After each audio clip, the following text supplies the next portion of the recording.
திமுக, காங்கிரஸ், அதோட விடுதலை சிறுத்தை கட்சி, கம்யூனிஸ்ட் கட்சி, இப்படி பல கட்சிகள் அங்கே கூட்டணி வச்சிருக்குது. அந்த கட்சி தலைவர்களும் எங்களை பத்தி பேசுவதற்கு என்ன தகுதி இருக்குது?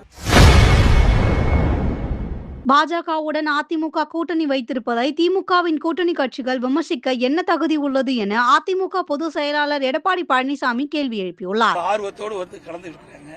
சில வேண்டுமென்று திட்டமிட்டு எதிர்கட்சி சேர்ந்தவர்கள்லாம் விமர்சனம் செய்யறாங்க. பொறுக்க முடியல அவர்களால். எப்பொழுது நாங்கள் பாரதிய ஜனதா கட்சியோட கூட்டணி வச்சோமோ அன்றையிலிருந்து இன்ற வரைக்கும் எங்களை பத்தி தான் விமர்சனம் செய்கிறார். நாங்கள் யாரோட கூட்டணி வைத்தால் இவருக்கு என்ன கஷ்டமா இருக்குது? இவர்கள் திராவிட முன்னேற்ற கழக தலைமையிலே அமைக்கப்பட்டிருக்காங்க.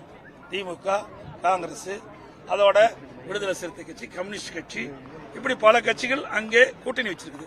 அந்த கட்சி தலைவர்களும் எங்களை பத்தி பேசுவதற்கு என்ன தகுதி இருக்குது?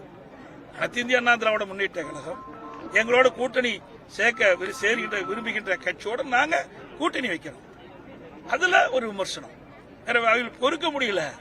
ஏன்னா நாங்க கூட்டணி இல்லைன்னா அவர்களுக்கு எளிதா வரும் நினைக்கிறாங்க. அது ஒருபோதும் நடக்காது. இன்றைய தினம் நீங்க பாத்தீங்கன்னா இதுதான் சாதனை. இந்த வேற ஏரியை நிரப்பி இருக்கணும்ல. இப்படி சாதனை ஏதாவது இந்த ஆட்சியில் செஞ்சிருக்கிறாங்களா? செய்யாட்டி போகுது. அதிமுக ஆட்சியில் கொண்டு வரப்பட்ட திட்டத்தையாவது முழுமையா செயல்படுத்தி மக்களுக்கு நன்மை கிடைச்சிருக்கணும். அதுவும் இல்லையே.